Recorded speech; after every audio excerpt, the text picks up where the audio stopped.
military misadventure. Instead, the voters closed ranks. Americans imagined that they were under general attack.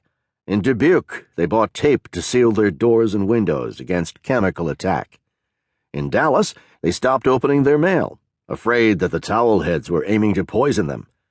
Even to this day, electronic billboards along I-95 north of Washington, D.C.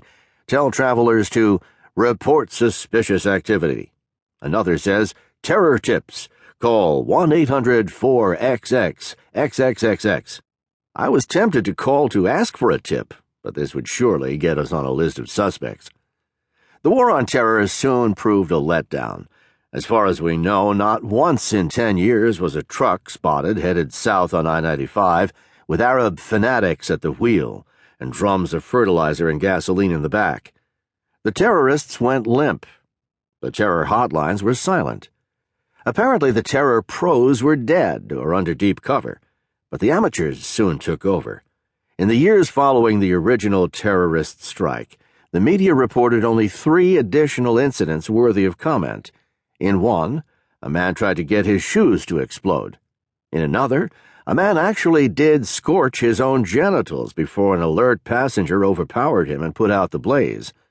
In another, terrorists allegedly drove a van load of explosives into Manhattan, but then were unable to get it to blow up.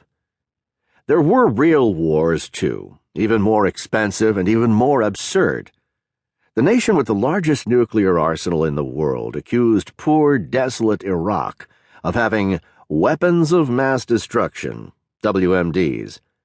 An invasion was launched. The Daily Reckoning, always on the side of the underdog, the lost cause, and the diehard, doubted that the war was a good idea. Not that we had any opinion on who would win the war, or whether the world would be a better place as a result.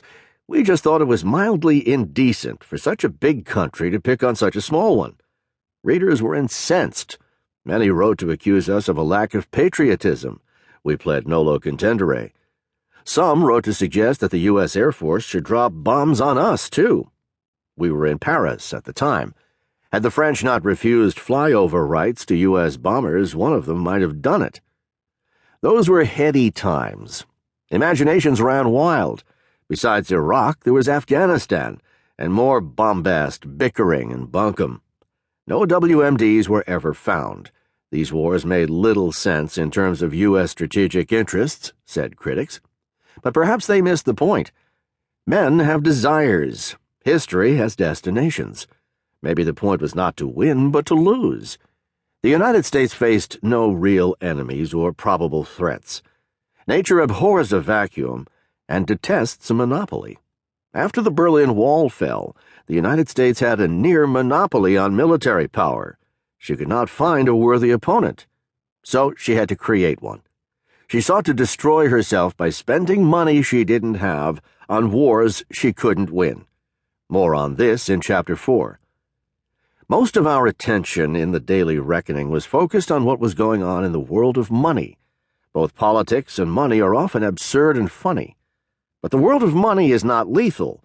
You can laugh without risking a firing squad. There, too, in the 2000 to 2010 period, the United States was so far out in front of other economies, she had to be her own enemy. In economics, as in warfare, Americans fought to lose. So it was that the micro-recession of 2001 was met with a dramatic and practically suicidal response. Alan Greenspan's Federal Reserve took its key interest rate down below the rate of inflation, essentially giving away money for free, and kept it there. The Bush administration also used fiscal stimulus to disastrous effect. It quickly replaced the surplus of the Clinton years with a large and growing deficit. Altogether, this was the strongest official intervention ever undertaken. It had results, but not ones any sensible person would want. You can see for yourself in Chapter 5. The new stimulus spending went into speculative assets, stocks, commodities, and, most important, real estate. With mortgage money so readily available, the U.S. housing market took off, rising at roughly twice the rate of gross domestic product, GDP, over the 5 years to 2007. Soon,